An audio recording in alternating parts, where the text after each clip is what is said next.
Hey, everybody, and welcome into the Rocky Top Rewind every Sunday night at 8 o'clock, VolQuest.com and on the VolQuest YouTube channel. Appreciate you guys for joining us here today. We got a lot to talk about. Tennessee got back on the winning side of things in shutout fashion, 56-0 over Vanderbilt, finishing the regular season 10-2, first 10-win regular season since 2003. I'm Eric Kane. That man is Brent Hubbs. At 8:15, we'll be joined by On3's Mike Huguenin.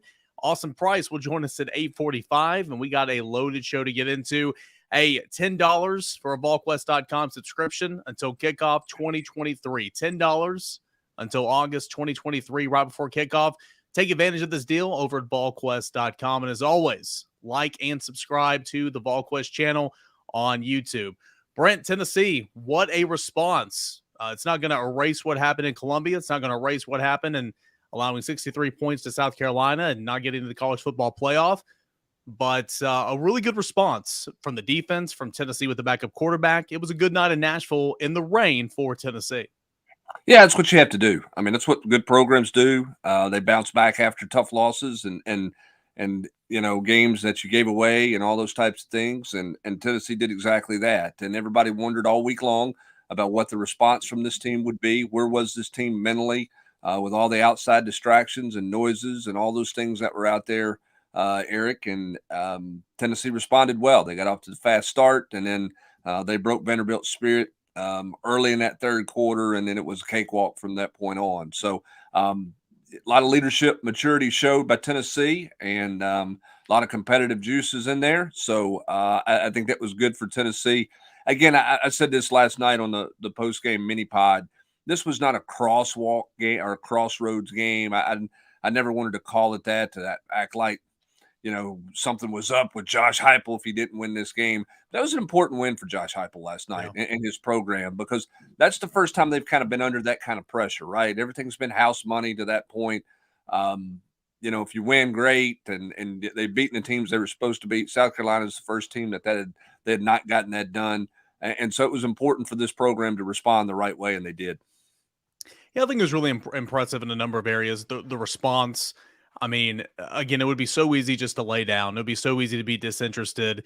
It's Vanderbilt. You got pummeled the week before. You're not going to the football playoffs. Your starting quarterback is not playing. Two of your top wideouts are not playing. Your starting left tackle's not playing. Defensively, your two starting cornerbacks are not playing. Your starting safety is not playing. Your backup at left tackle went out early. Your starting left guard went out early. Tennessee found a way. Joe Milton was not fantastic. You see an overthrow right there. He missed on some down the field shots, but he did connect early. And this is something that you pointed out in your 10 things I think I learned over at VolQuest.com. Tennessee took the ball to get going, tried to get Joe Milton going a little bit, setting up with some easy throws, had the long completion. And then, of course, that just kind of settled them down a little bit in order to kind of get this offense on the right path. I think that was big. And then, of course, the run game was big for him in the second half, where Tennessee ignited 4 runs of 52, 50, 83, and 80. You couple that in with a punt return from D. Williams. And then defensively, of course, you pitch a shutout. I thought Roman Harrison played phenomenal football. I thought Wesley Walker played really good at the safety position. This was a total team effort. Again, where I thought it would be really easy to be disinterested, Tennessee was anything but disinterested on Saturday night. Yeah, I mean, again, I mean, I think that they did a lot of things right. I think they pushed the right buttons. I think Hendon Hooker being there was important for Joe Milton. I think it was important for Hendon Hooker to be there, and obviously shows you the investment levels there. Vanderbilt was a great opponent for Tennessee to play. I thought Vanderbilt's game plan was atrocious early in that game. I have no idea what they were doing, not running the quarterback. It's the best thing he does. In Mike Wright, I mean, he just, I mean, his legs are his most important asset, and because he can't throw it very well, and they didn't run him early. I guess they didn't watch the Missouri tape to see what Brady Cook did against Tennessee. I thought they would test Tennessee more with the zone read stuff. They didn't. They went a little more traditional with the run game, and they got behind the sticks, and it got Tennessee's confidence going. And then Tennessee broke their will, and Vanderbilt wanted no part of that thing late third quarter, early fourth quarter. So, you know, a good win for Tennessee. They didn't beat a great opponent, but they took care of business. And again, I think that's growth and maturity. That's what you're supposed to do when you're coming off the disappointment. And there was plenty of disappointment. So, still 10-2 is, there's nothing to be ashamed or disappointed about that. That's not what anybody really expected this year. A lot of people thought 8-9 wins, including myself, was sort of the threshold. Tennessee goes 10-2. They won a couple of games that they weren't supposed to win, and they lost one that and they lost one they weren't supposed to lose. And that's the world of college football. And that's what makes the month of November such an interesting month, when you have the pressure of the playoff on there. Our guy John Hill chimes in with the super chats. You guys are always more than welcome to send us some super chats. And John, really, really appreciate you tuning in to the Rocky Top Rewind and hanging out with us here tonight. John wants to know, hey, how many practices does Milton get with the first string to get his deep pass on time? Who might be healthy by the bowl game? Brent, in terms of timing with the throws and everything, I'm not a quarterback, you're not a quarterback, but this is something that Joe Milton has struggled with dating back to last season. And there were a couple of different combinations last night. I know that Ramel Keaton dropped one down the sideline. Squirrel White was held up at the line of scrimmage on one of those, and that's why Josh Heupel was a little frustrated on the sideline. But nonetheless, this is something that Joe Milton has struggled with, and more than just reps and repetitions and all that. In your best opinion, how does this kind of get fixed? Well, I mean, I think, what's interesting is he's actually thrown that ball pretty good for the most part. I mean, um, before last night's game, he was 9 of 13 on throws of 20 yards or more, where the ball travels 20 yards or more in the air. That's a pretty good percentage. Last night the weather was tough. You're amped up. I mean, I think the biggest thing Joe has to do is just keep himself under control, and give a receiver a chance to make a play. Put a little more air under the ball, particularly when a guy's wide open. Give him a chance to go make the play there. Can he fix it? I mean, he can get better at it, no question. And I think that'll be the focal point of over the next month in bowl practice, of doing that. I think we've all gotten a little spoiled by how good Hendon Hooker's been at it, particularly this year. But Joe's got to, he's got to give his receivers a better chance, and he's got to back it off a little bit. He's got to get a little more air under it at times. In terms of how many that he gets during practice, I don't know. I mean, they're not running those guys on, 50 takeoffs a practice to wear them out. So, that's a little bit challenging with your timing that way. I mean, but they practiced it enough where he should hit some of those shots more than he hit last night, even though the weather was bad. I think he was 1 of 8. He was 0 for 5 to the right. Didn't throw one to the left. He was 0 of 5 to the right on throws of 20 yards or more last night.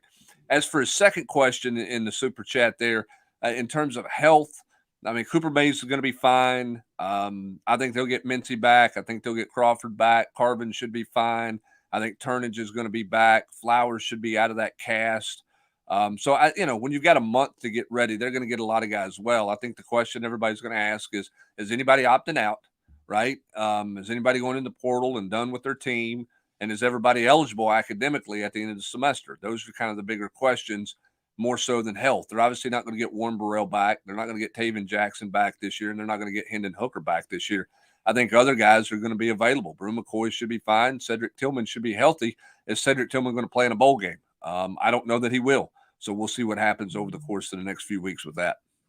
Yeah, that's something that now you have to kind of be paying attention to in this era of football. You go in, you see, all right, who were some potential transfer portal candidates? Who were some potential, opting out to prepare for the NFL draft candidates? Alontae Taylor was one of those last year. Hey, it turned out well for him. He was a second-round pick, and he's having a really good year with the New Orleans Saints. So, of course, we're going to track that all at VolQuest.com over the next couple of weeks.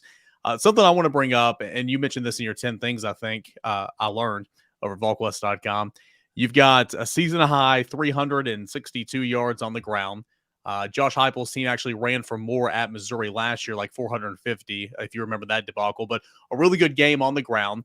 Jalen Wright had 2 runs of 50-plus, fantastic. Dylan Sampson had a run of 80-plus. Jabari Small had a run of 52 yards. So that helped out Joe Milton a lot. But the musical chairs up front, I think a big props need to be given out to guys like Dane Davis, Ollie Lane, Jackson Lampley, who came in. Those first two, Lane and Dane Davis, played pretty much 3 quarters at left tackle and at left guard. Jackson Lampley came in and played a lot at right guard as well. Those guys came in and performed well. and they were the lead and the kick out blocks for a couple of those big runs that went for so many yards. Yeah, they really pulled a lot in the second half, and that's something they adjusted, I guess, with Dane Davis kind of running behind Darnell Wright, but pulling Dane or pulling Ollie Lane that way, and it served them very well, and they did a good job there. Ollie Lane's played guard he's played guard his whole career. I was really impressed with what Dane Davis did. And I don't think Dane played great. Okay. I don't mean that, but I don't know that Dane's played left tackle this year. If he is, it's only been just a handful of snaps because typically when he's got in the game, Eric, it's been to replace Darnell Wright at right tackle and mop up duty because it's been Mincy and Crawford on the other side at left. I don't know how many actual game snaps. I'd have to go back and look and rewatch all those games to see how many actual game snaps Dane Davis got at left tackle before last night. And he was comfortable there. And they played to his strengths. They did some good things with him. And he was ready to go in some nasty weather conditions after basically not playing most of the year. And so I was just impressed with all those guys. But really, I was really impressed with Dane Davis because I don't think he's gotten much work at that left tackle spot. And left tackle is significantly different than right tackle. Now, they didn't throw it a lot in the second half. But when he went in there early in the game, they were still throwing some. They didn't give up a sack. And I thought he was solid. We got another super chat here from Mike. Mike, really appreciate the support of the show. Brent, he wants to know, given the off-the-field issues, does Banks return? No or yes? Speaking on Jeremy Banks, I would assume.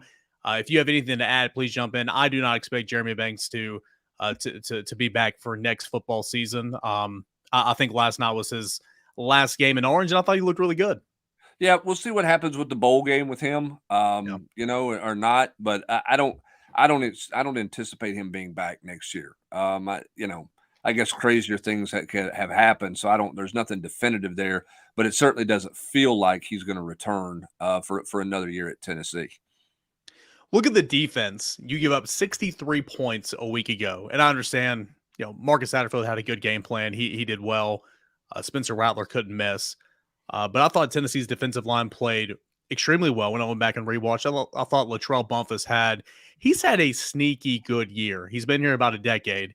He played well last night, batted down a fourth down pass, good penetration. Tyree West is a guy that, most people remember his performance last night on that touchdown run as being a lead blocker, but he had a sack. I thought he played well. I thought the defense just responded in a major way up front. And then I thought we saw something at safety, Brent, that we really haven't seen in the last couple of years. Saw a guy that was instinctive and Wesley Walker, knew what was coming, and went and made some plays. Was he perfect? Absolutely not. He was not perfect. But I like seeing Wesley Walker playing safety, and I think a lot of the people watching right now would agree with me. Yeah, I mean, he was downhill, and again, it was a little easier to play in the secondary last night because you weren't worried about the ball getting thrown over your head because they weren't playing their passing quarterback, and they decided not to run their running quarterback. They kind of turned that into a youth football game at one point. It was like, hey, we're gonna go blue number 3, which is a left call with that running back, and then we're going to go to the right. I mean, there wasn't a lot of creativity there from Vanderbilt, particularly early in that game. But no, I thought Walker, did a really good job, particularly on the jet sweep. If you go back and watch that, just his eyes were in the right place, his reaction to what was coming, how he adjusted to the motion that was taking place there to put himself in a position to make play. And get downhill quickly. I liked what Wesley did. I really did. And I think that he probably should have played more this season in a rotation back there than what he's played. But I liked what he did. I think he can really play that position for Tim Banks in this defense and be a really good player for Tennessee moving forward. In terms of the defensive line, I just thought they got back to being vertical. I mean, they got back to staying in their gaps, winning at the line of scrimmage, and getting vertical in the backfield. And you saw that with all the TFLs that they had last night. But they didn't get moved out of gaps. They didn't kind of lose their mind in their pass rush and create a bunch of lanes for the quarterback. They misplayed off the edge a couple of times. The zone read, particularly one stood out to be Joshua Josephs missed it pretty bad, and he got pulled out of the game for it. They jumped off sides 3 times, which was not very good.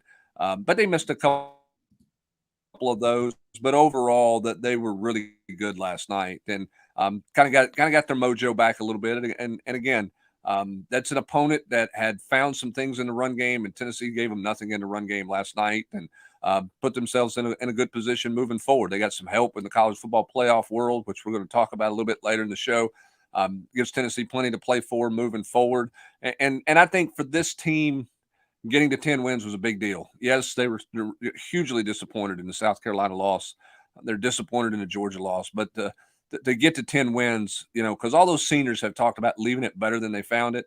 You get to 10 wins from where it was when Latrell Bumpus got here, and some of those other seniors that when Jeremy Banks, some of those guys when they got here, that they're leaving this program in a lot better shape than they got it when they arrived here. Let's talk some college football bowl season here in just a moment. We're going to take a quick 60, but on the other side, when we return, Mike Huguenin of On3, the executive editor of College Sports Writer, again at On3. He will join us when we come back right here on the Rocky Top Rewind.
Welcome back to the Rocky Top Rewind every Sunday night, VolQuest.com and on the VolQuest YouTube channel. I'm Eric Kane. He's Brent Hubbs.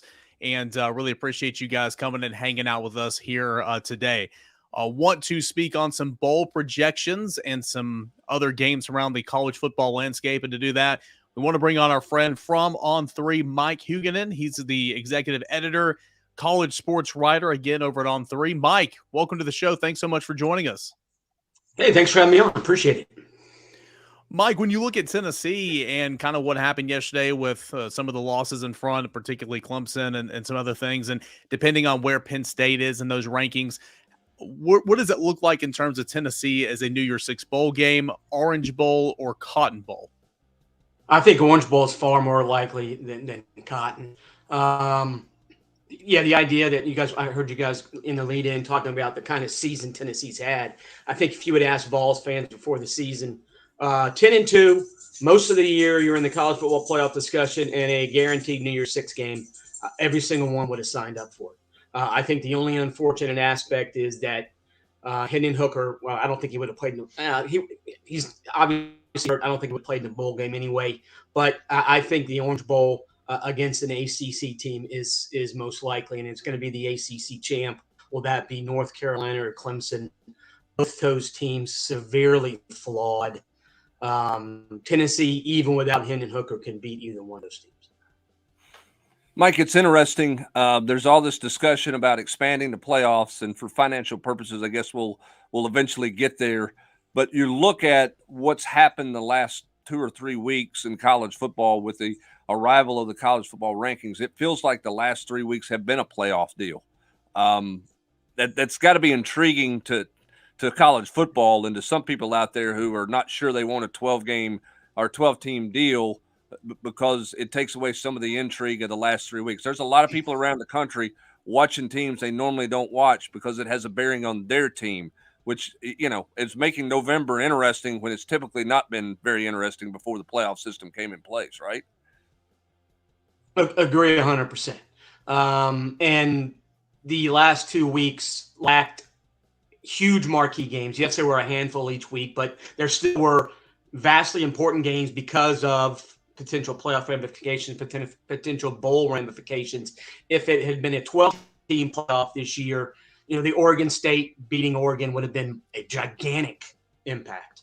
LSU losing to Texas A&M, gigantic impact. So, will the number 12 ever win a national title? No.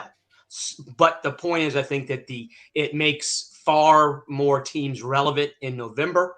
and it makes far more teams relevant in the postseason. As it is now, you got 4 teams in the playoff, and let's get serious. No bowl means anything. And when it goes to a 12-team playoff, no bowl is going to mean anything. But you're still going to have 12 teams instead of 4, and that to me is a positive. Mike, when you look at the playoff, and this doesn't affect Tennessee, obviously, but when you look at it, how far does Ohio State fall? Is USC a lock for the 4 on Tuesday, in your opinion, with Ohio State at a 5? What is that going to look like, you think, in the top 4 come Tuesday? Yeah, I think it's going to be Georgia, Michigan, TCU, and USC. I think Ohio State, the Big Ten has 3 good teams. And 2 of those 3 pounded team number 3, Penn State. The West Division is bad. The West Division basically is like the entire ACC. It's a bunch of teams that are okay, but nothing great. So I think Ohio State losing in the manner in which they did at home to a Michigan team missing its best player. Blake Corum had 2 carries in the first quarter, never was seen again. Ohio State still loses by 22 points. So I think the Buckeyes fall to 5. I think SC is going to be 4, and I think Tennessee is going to be 6. I think Tennessee belongs ahead of Alabama. They played, they won. They also pounded an LSU team that beat Alabama. And I get the fact that the loss to South Carolina wasn't a good one, but I think that South Carolina beating Clemson actually that helped Tennessee's cause as well. But I think that USC is going to be 4, and if they win out, they're going to be in the playoff in Lincoln around first year. So you think Tennessee's going to leapfrog Alabama this week in the playoff rankings?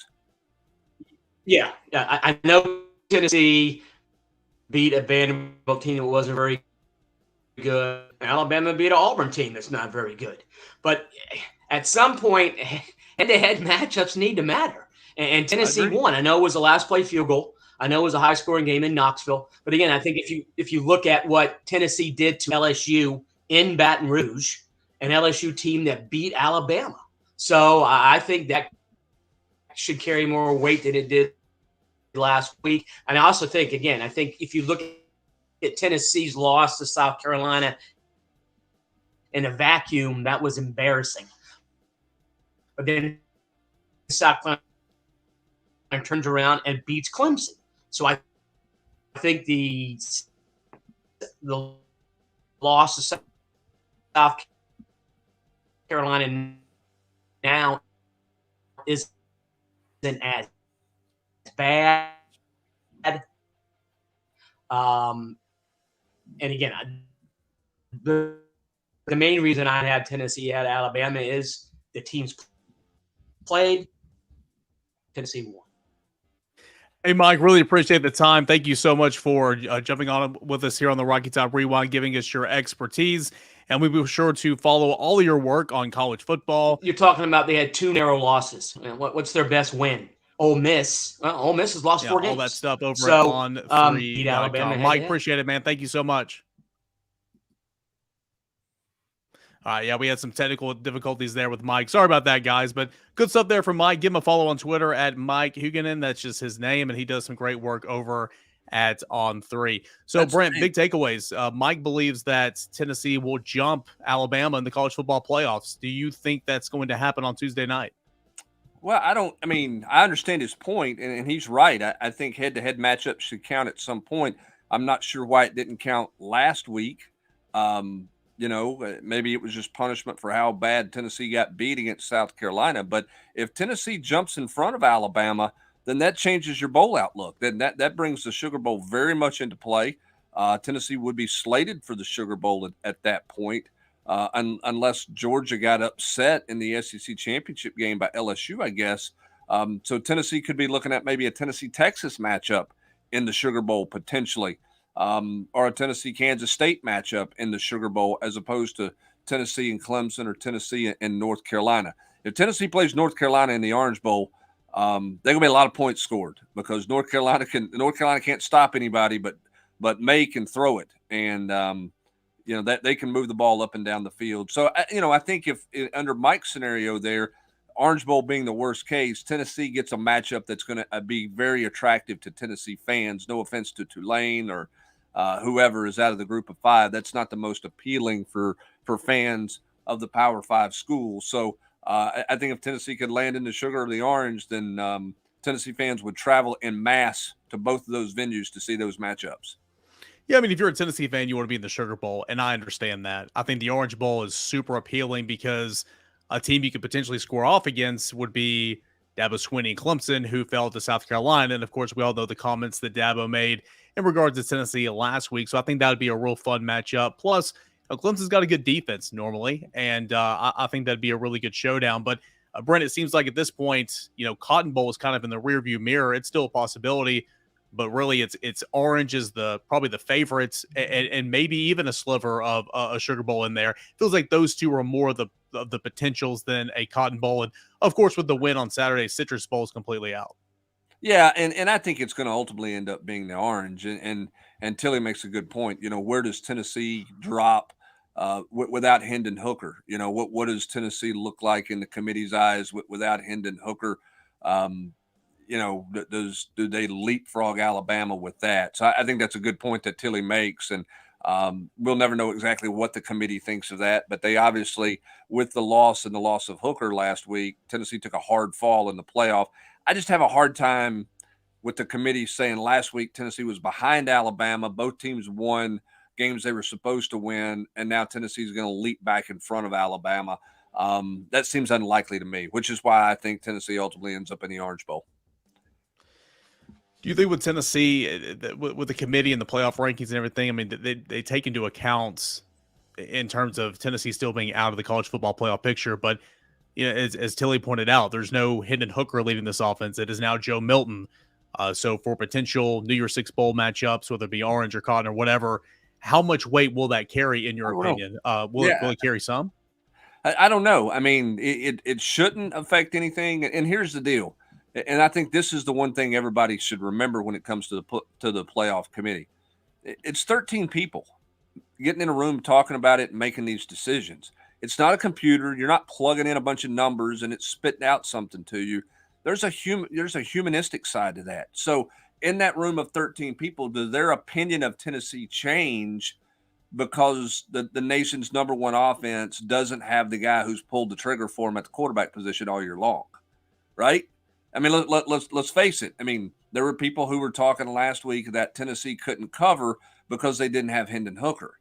So their opinion about, not the committee, but people in general, their opinions about Tennessee change. So what is they can have all of the parameters they want, but Eric, at the end of the day, it's still your human emotion and your human opinion on things. Mm-hmm. When it gets down to kind of the finite splitting hairs, if you will. Again, I think Tennessee should get credit for beating Alabama. I think Austin said this in the post-game mini-pod. I think Tennessee's resume is better than Alabama's. I think they've done more than Alabama has done.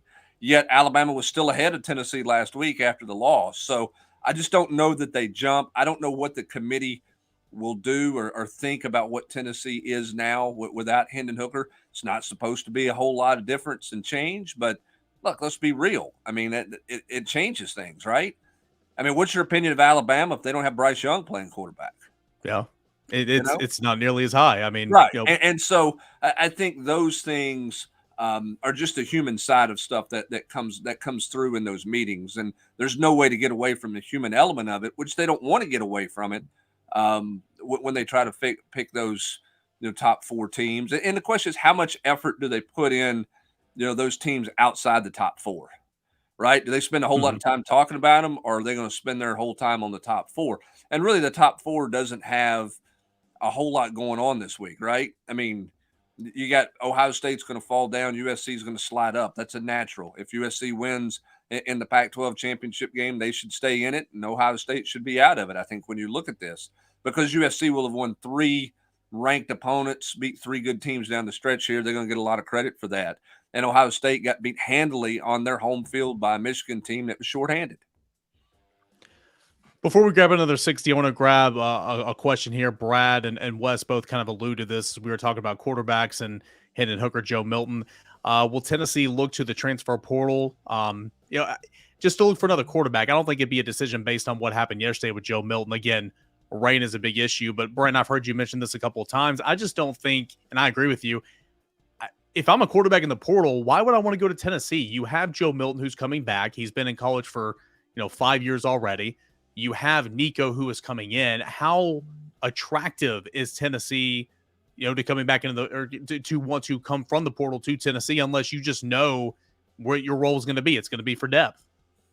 Yeah, I mean, Joe Milton's getting ready to be his third year in the system, okay, and that's a huge advantage to anybody coming in to compete with him. They're bringing in a guy in Nico who's obviously been talked about a lot. Everybody knows who he is. He is the heir apparent, the appointed one, if you will. And so I just don't think it's attractive for a guy who could come in and play.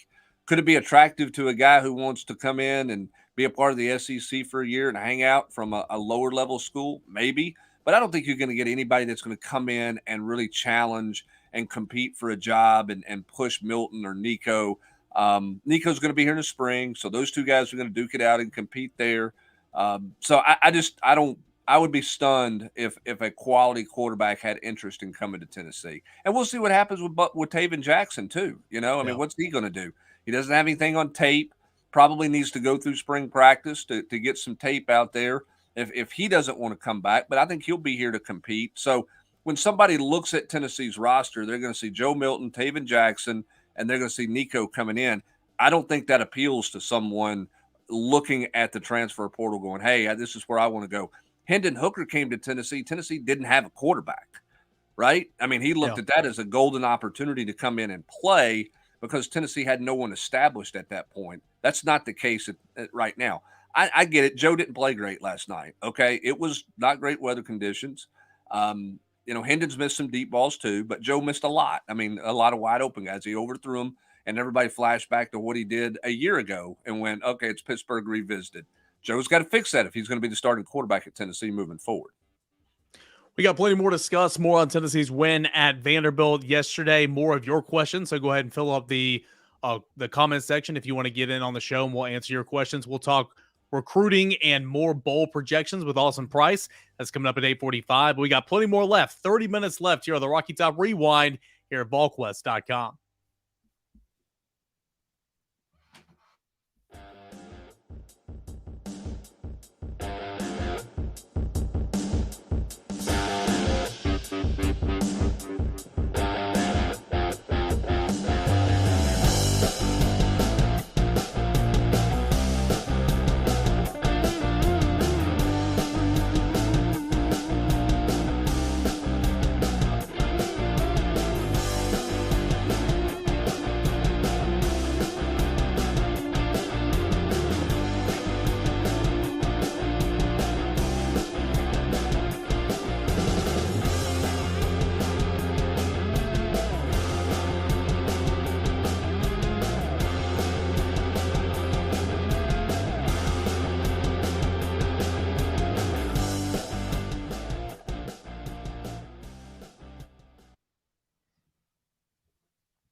Welcome back into the Rocky Top Rewind, VolQuest.com, and on the VolQuest YouTube channel. If you're watching us on YouTube, please like this video, which the goal is always to get to 500 likes. That way it can be seen by more Tennessee fans.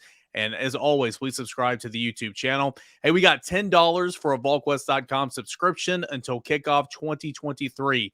$10 until 2023. That is a really, really good deal. So text your buddies, tell your family, your friends, all that about this deal. $10 for 1 year over at VolQuest.com. Brent, kind of a bigger question. As we transition from the regular season, there's still another football game to be played. And, we'll cover that. We'll talk about whatever bowl Tennessee's in and the opponent and all that type of stuff. That'll be fun.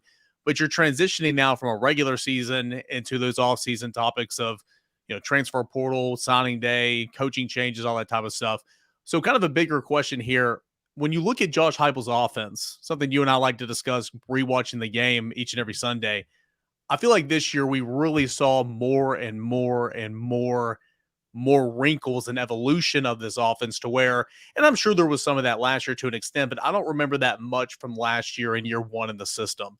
So I've really enjoyed seeing that from Alex Golesh and Josh Heupel from an offensive standpoint this season. the more reps you get, the more, tenured guys in the system, the more you can do. And it's not just high tempo, high octane. It's really creative. And when you have players go and execute that, it's a whole lot of fun to watch. Yeah, no doubt. And I think they've put a new wrinkle in every week and done some different things every week, and they've adjusted on the fly. Again, I mean, we've seen them pull some guys this year on the offensive line in the run game, Eric, but not a ton.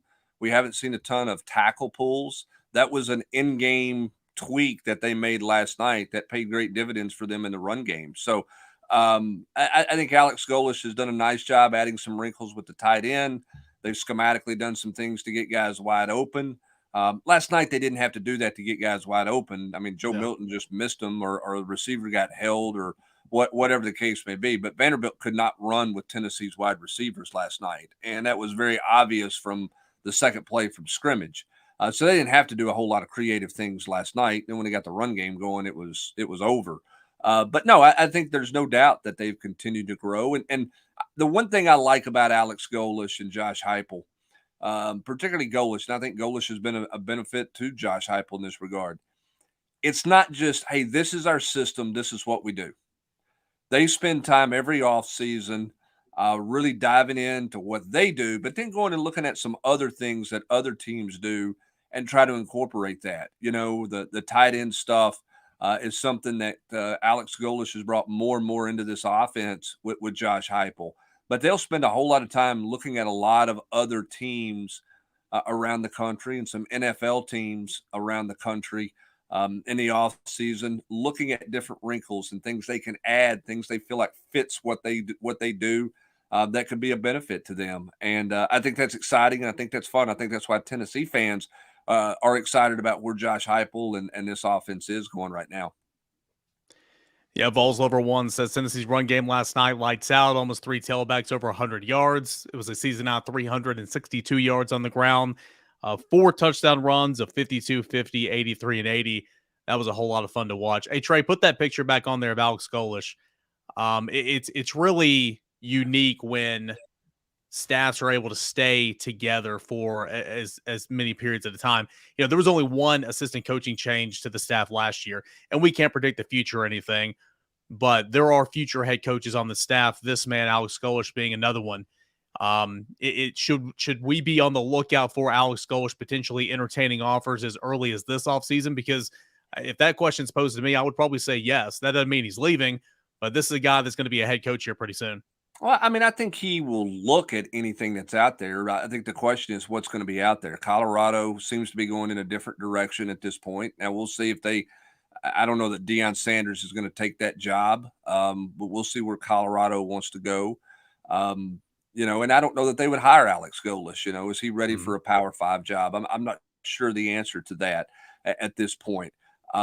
If Willie Fritz leaves Tulane and goes to Georgia Tech, as a lot of people are speculating, Tulane is not a bad job.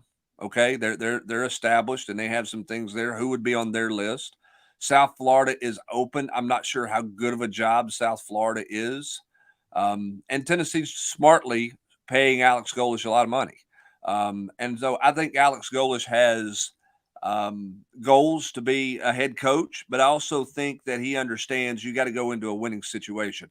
Remember, he's been in the MAC conference, and the MAC conference is interesting because there are some MAC jobs that are really good jobs, and then there are some MAC jobs that are really bad jobs where you just don't have the chance for success to win there because of their commitment, finances, all of those things.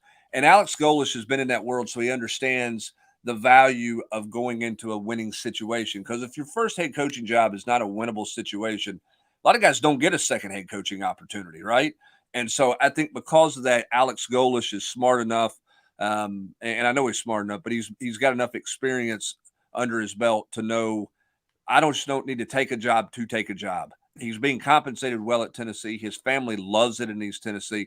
So, yes, he wants to be a head coach, but I don't think he's going to take necessarily the first job unless it's just a really good situation. Balls Over One wants to know about recruiting. What's it look like? Did the South Carolina loss kill Tennessee in recruiting? We're going to have Austin Price on here in about 10 minutes or about 5 minutes, and he can go in further detail. But, no recruits making a decision on Tennessee for or against based off one game. this year as a whole has been really good for Tennessee. A lot of the hay was already in the barn for Tennessee heading into the season. But, hey, David Hobbs committed to the class on Friday. That was massive. But you're already seeing the building blocks of that 24 class already being built because of some of the success from this year. So we'll point towards Austin Price and ask him some more on that, and David Hobbs here in just about 5 minutes. Brent, kind of like on the offense, I just asked about defensively. I mean, it was suspect all year long. I understand that. Stats don't look good. Pass defense doesn't look good. Had a pretty good couple of performances. Really good against Kentucky, really good against LSU, obviously great against Vanderbilt, and they did some things at Pittsburgh. I think this defense in areas did improve from one year to the next. Defensive line, playing a lot of guys. I think that linebacker group, though it has limitations, it got so much better this year. I think Tennessee's defense under Tim Banks is at its best when it's aggressive. But I have seen strides taken at points in times this season. Now, they got a long way to go. There's no doubt about it. What did you kind of seen big picture-wise from this defense this year outside of just the humiliation that was at South Carolina? I think in the secondary, the goal remains where it's been. They've got to get more athletic. They've got to get faster in the secondary. That's the first thing that has to happen at all positions in the secondary. I think they've got to continue to upgrade there. This defense is at its best when they can get to the quarterback. We've talked about that. 5 sacks against LSU. That was a really good defensive day. 5 sacks against Kentucky. That was a really good defensive day. They had 3 sacks last night against Vanderbilt. So you got 13 sacks in your 3 biggest wins. Or I shouldn't say biggest wins, in your 3 best defensive performances. Let me reiterate that. Though in the Pittsburgh game as well, where you had pressure, I think they had 3 sacks in that game. So that's the key to this defense right now, is they have got to be able to get to the quarterback. They've got to continue to find ways to get to the quarterback where they don't have to blitz all the time, which means, the James Pierces of the world have to really take a step forward. Joshua Josephs, those guys are young. It's not like they've had bad seasons by any means, but those guys have to become really good edge guys. I don't think Byron Young's had a great year. Not rushing the passer. He's got some pressures, but he hasn't gotten home enough as a pass rusher compared to what I expected him to be this year. So they've got to continue to be able to get to the quarterback with 4 as opposed to bringing everybody. And then to me, they've just got to get more athletic in the secondary, be quicker and faster in the secondary than they have been the first 2 years. Mike says, hey, I wish UT would press coverage and blitz a little bit more throughout the course of a football game. 100%. I agree with you there, especially in games to where you're giving up so much already, like a South Carolina, like an Alabama, like a Florida at times. Just switch something up. But kind of what you were just saying, Brent, about being more athletic, being more decisive, being more quick. I mean, if you're not any of those things, it's hard to go up and play press man coverage on, at the line of scrimmage because, again, you're really just leaving everybody else out to dry. Now, if you had more of a pass rush, it would help those guys in zone a little bit more. But again, that's something Tennessee struggled with at points of times this year. So I just think, moving forward offseason, year 3, defense under Josh Heupel and this staff, it's having more variations in what you want to do, mixing things up, a little bit more in-game adjustments. But 100%, I do agree with you. You've got to get more athletic in the back end because I've seen improvements in the first 2 layers. I've seen some improvements in individuals at points in times, but as a group, it's not been probably where you want it to be right now. No, and I think one of the hard things about blitzing all the time, one, you got to be creative. You got to be exotic with some stuff. I like the delayed blitz they've shown the last couple of games. Beasley about got home and disrupted the throw last night. He had a sack. And I'll say that too, Brent. Sorry to cut you off. I mean, a lot of that is, Beasley's guy or Banks' guy or whatever's that running back. You're going to hug him up. He's standing in the pass protect. You go and blitz, peeling off and adding another layer of the blitz. And that's something that they've recognized a little quicker this year. Yeah, I mean, and again, you got to be a little bit more exotic, but it's hard to do with athletic quarterbacks, right? That's why you need guys off the edge who can disrupt things, who can force the guy to step up in the pocket. And, I thought Roman Harrison had a nice night last night. Okay. And again, I understand the level of competition, but he played a smart football game last night. He didn't just drop his head and sprint to some spot and run past the quarterback 5 or 6 yards. He played kind of even level with the quarterback. And as a result, he peeled back and got a couple of sacks in that game. They just have to have more off the edge to rush the quarterback so they don't have to blitz all the time, and gives them some creativity in the back end. And they've got to get more athletic back there. Those are the 2 keys, right? get to the quarterback off the edge and get more athletic in the back end, and your defensive numbers will change, I think, significantly moving forward. Hey, quickly before we get to Austin Price, a question I've already been asked today, and I know we don't have all the answers to them right now, but this has been kind of a rule that's changed over the years. Tennessee, after the early signing period, will have an opportunity to have some players come in and practice for bowl practice. Any chances on who some of those players, or any knowledge on who some of those players might be at this point? And I would imagine the big portion of the guys who will sign early, there'll be some exceptions through in there, but they're going to be getting in as early enrollees to go ahead and start their college career and be here for spring practice. Yeah, I mean, I think for bowl practice, they could have as many as a dozen in town for bowl practice. I think that's overblown personally, because I do too. I mean, look, those guys maybe see what a practice is like, and there's a little acclimation there, but I don't think that carries that much juice in terms of, wow, you can learn a lot about a guy that way. But it gives them a little bit of an acclimation period, and then the bulk of this class is going to be here in the spring, and gives them an opportunity to go and go forward. Nico will be here for bowl practice. Jordan Matthews is going to be up here for bowl practice. There'll be a bunch more of those midterm guys who roll in for bowl practice for a few days, and then we'll come back in January. You can't play in the bowl game, but they'll go through, and you can't go to the bowl site.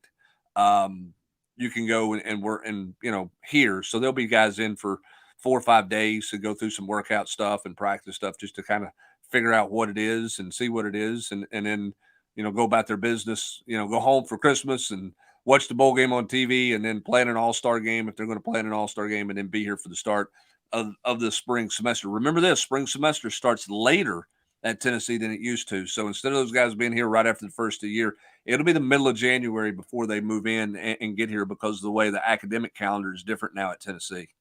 Yeah, Justin Williams-Thomas, Jordan Phillips, Tyree West, some of those guys that came in early, got a few practices under their belt last year, and then, of course, came back for the spring semester. We'll talk more recruiting. We'll get Austin Price's thoughts on Tennessee Vanderbilt, the David Hobbs commitment, all that and more when the Rocky Top Rewind returns here in 60 seconds.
Welcome back into the Rocky Top Rewind. 15 minutes to go. Brent Hubbs, I'm Eric Kane, and now let's welcome on our cohort, Austin Price.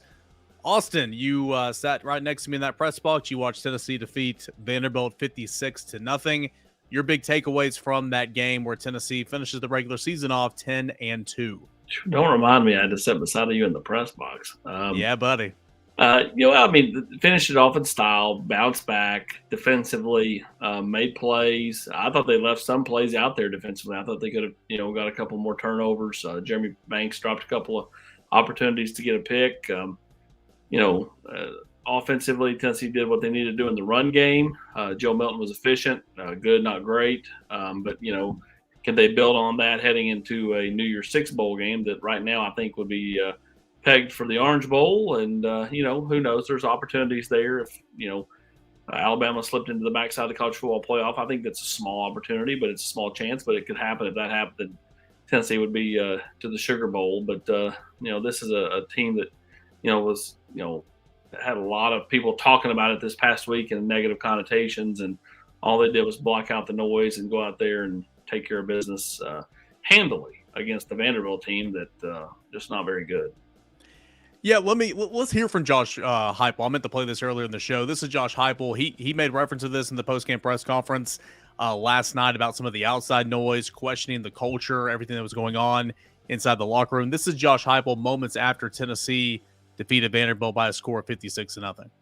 Been a lot of talk outside of our program, just from different people about what the culture is inside of our locker room, man. And when I got here 2 years ago, nobody thought we'd win 10 by this point, but there were 30-plus kids that left this program. This group chose to stay, and they bought into me. They bought into our staff. They bought into the culture, the connection inside of our locker room, what we're going to build inside of our program, and they built it. And they only did that by working hard, competing together, and then competing for one another. And we've been far from perfect, and that starts with me. But I'll tell you what, this group loves one another, and that's why we've turned this program in the right direction, and the future is bright. And I'll go to battle with these guys any day, anywhere. Yeah, so that was Josh Heupel again, kind of addressing some of the stuff, saying, "Hey, I've heard it. I know it's been talked about," but he seemed to kind of dismiss any of that last night after that win. Austin. Well, I think that ultimately Coach Heupel doesn't want to get into what happens inside the confines of the locker room. It's kind of an unwritten rule, but at the same time, I think he wanted to kind of squash, what he could, especially with that performance last night. The idea that there was infighting, that there was all that nonsense out there, broken jaws, and they mailed it in because it was retribution for Jeremy Banks not being able to play and all that stuff that was out there. And so I think it boils down to Tennessee's defense just had that mess of the day in Columbia. And I think the fact that South Carolina backed it up with, especially Spencer Rattler with 350 yards with a win on the road at Clemson is never going to make up in Columbia, but it did soften it a fraction. It's not like he went back and threw for 62 yards and South Carolina got one score.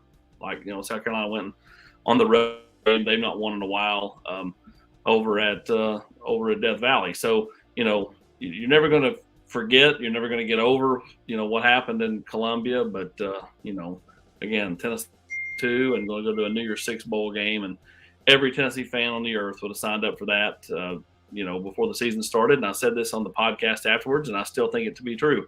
If TCU wins and USC wins this coming week, I think Tennessee was going to end up being left out because I think USC would have hopped Tennessee. Tennessee was never going to pass TCU if TCU remained undefeated. And I think Pac-12 champ, one loss, Heisman Trophy winner USC was going to hop Tennessee with one loss. Yeah. Hey, I want to get Jacqueline's question in here because she said we never answer her questions each week when she asks one. So we're going to get to her question today. She wanted to know, what do you think the chances are that Jalen Hyatt wins the Biletnikoff Award and Hendon Hooker makes the Final Four for the Heisman Trophy? I think Hendon makes the Final Four for the Heisman Trophy. I think he's probably the fourth. If you said right now who are the four, I would say Caleb Williams. I would say Bryce Young. I'd say C.J. Stroud, and I'd say Hendon Hooker because Corum didn't finish out the season. I think had he done that and Michigan won, I think you're looking, if he has those runs against Ohio State, then you're looking at him potentially being the Heisman frontrunner at this point. But I think Hendon can be that fourth person in New York. As for Jalen Hyatt, I think it'll go to Marvin Harrison off a name, and Marvin's had a really good year, so let's not make it out that it's his just name. But I think that puts him over the top down the stretch. Yeah, I think the one thing that's interesting with the Heisman finalist, Eric, is where is Robinson at Texas? Does he pop up in there in any way, shape, or form? Because it's quarterback heavy. I think Hendon Hooker is going to get a lot of a lot of favor from people in the South because I don't think there's a clear-cut South candidate. He was by far the South candidate. I guess you got Young in there, but I don't know that he's going to draw the votes that he's drawn in the past. I think he's had a terrific year because I don't think his cast around him is nearly as good as a year ago. But that'll be interesting to see if there's a guy who kind of pops up here out of the blue. I don't see it, so I would tend to agree with Austin. But I think be interesting to see if Robinson at Texas gets any kind of momentum here to head into New York if that's possible. Yeah, I mean, I could see that. I could see that for sure because again, this year there's not a because the Heisman voting relies so heavily on win-loss record as well. And so, CJ Stroud's got a loss. Hendon Hooker's got 2 losses. Bryce Young's got 2 losses. Corum didn't finish out the year. Of course, Corum's team had the biggest win. So it's going to be interesting. I could see Hendon Hooker definitely being a finalist more this week than honestly could last week. As far as the Blitnikoff, you brought up Marvin Harrison Jr., and I'm with you, man. That's a name. Everybody talks about Marvin Harrison Jr. plays for Ohio State. He's got a good quarterback and all that. But, I mean, you break down the stats, and a guy like Jalen Hyatt has more receiving yards. He's got 5 less reception. He's got 3 more touchdowns. Nathaniel Dell from Houston, who, in my opinion, will not win it. He's tied for the country's lead with 15 touchdowns. He's got more receiving yards than Jalen Hyatt, but he's got almost 45 more receptions, north of Hyatt. So it'll be interesting. I think Jalen Hyatt is very deserving to win that Blitnikoff. He has been fantastic this year, but name weight carries a lot, and Marvin Harrison Jr. does have that. Austin, David Hobbs commits to the University of Tennessee, adds more validity to this class. The second 5-star is a big day for Tennessee on Friday evening. Yeah, it was a big addition for Rodney Garner and company. Before we go even further, I do want to look at, Bijan Robinson. He got 1,580 yards, 18 touchdowns on the year. They get 29 on 12 carries against TCU. Kind of one of their marquee games, and he was not great against Alabama either. Either way, I don't think he's going to win it, but I think I would not rule out a chance of him being one of the 4 finalists. He's not going to win the trophy. No.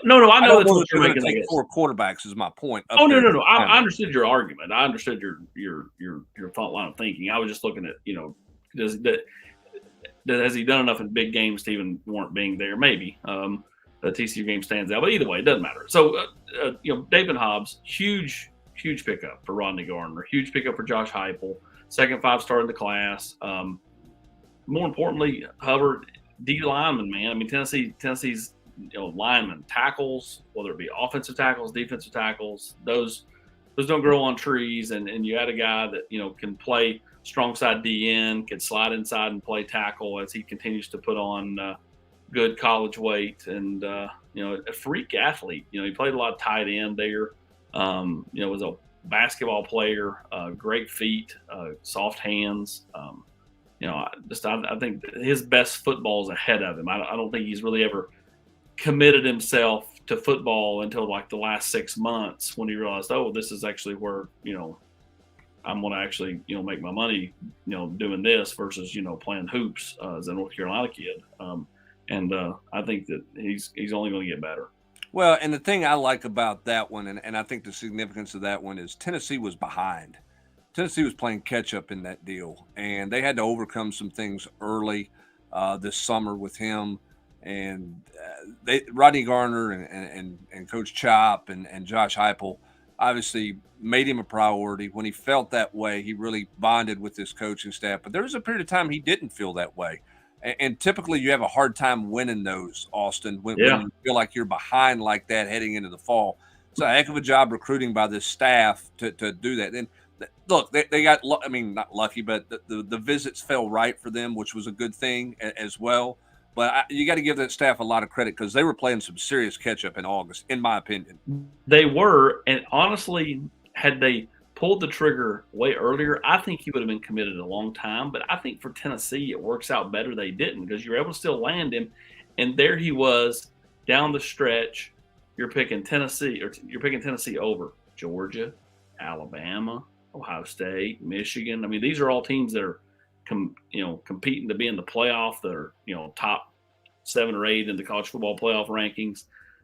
I think that's a huge coup for Tennessee from a recruiting standpoint, from a view, how from 1,000 feet above, how the optics of it all.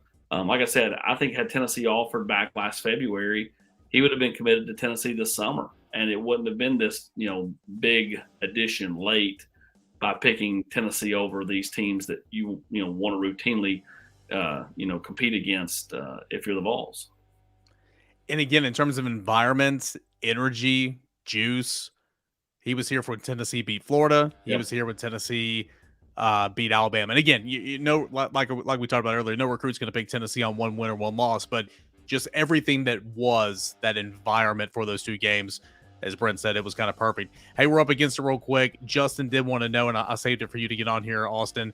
Latest with Elijah Davis, Arian Carter. Is he pretty much a Bama lock? He is coming back here in December. Yeah, he'll be here this weekend for his official visit. I'll be quick and brief. Elijah Davis, Tennessee's still deep in that one. We'll see. Come off his visit on the 10th, kind of where they are, but he talks to Rodney Garner a ton.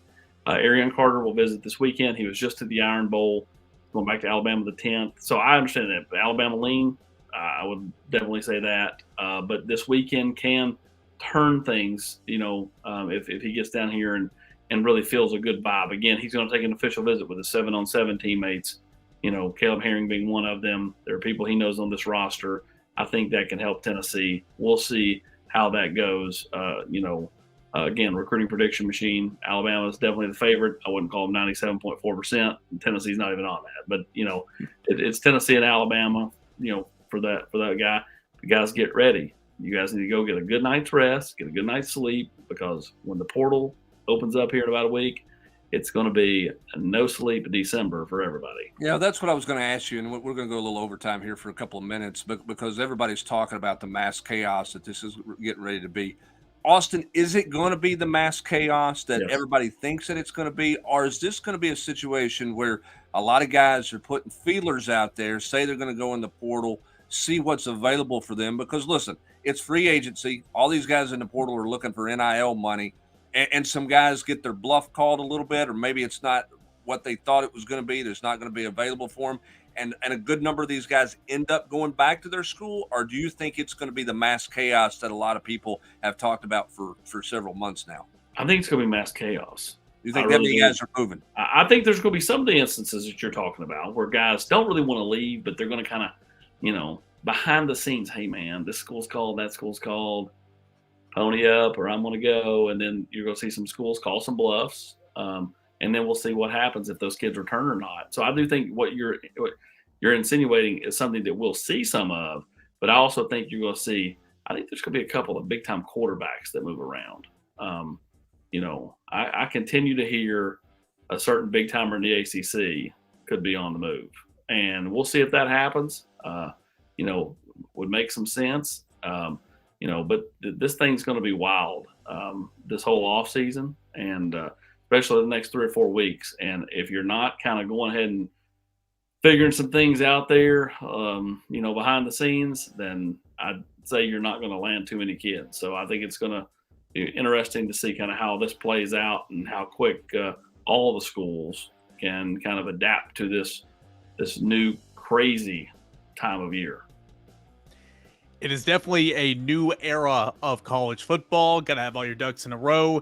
And the season's not officially over because, again, there's still a bowl game, but you're now transitioning into a different wave of covering this football team. But, hey, it's been fun. Tennessee caps off the regular season 56-0 shutout fashion, rebounding from the loss against South Carolina. You got continual coverage up at VolQuest.com. Everything you want to know about that matchup all week long. We'll have great stuff on the site, again, VolQuest.com, about potential transfer portal targets, NFL early draftees, that type of stuff. All that and more coming up on the website. And you can get a subscription to VolQuest.com from now until kickoff 2023 for only $10. Text your buddies, tell your family and friends, $10, VolQuest.com from now until kickoff 2023. An incredible deal. Guys, thank you so much for joining us. Thank you for your questions right here on the Rocky Top Rewind. Like this video and subscribe to the YouTube channel for VolQuest. For Eric Kane, that's me, Brent Hubbs, Austin Price. Trey, thank you for all your work. Appreciate you guys for tuning in. We'll be back next week for another edition of the Rocky Top Rewind.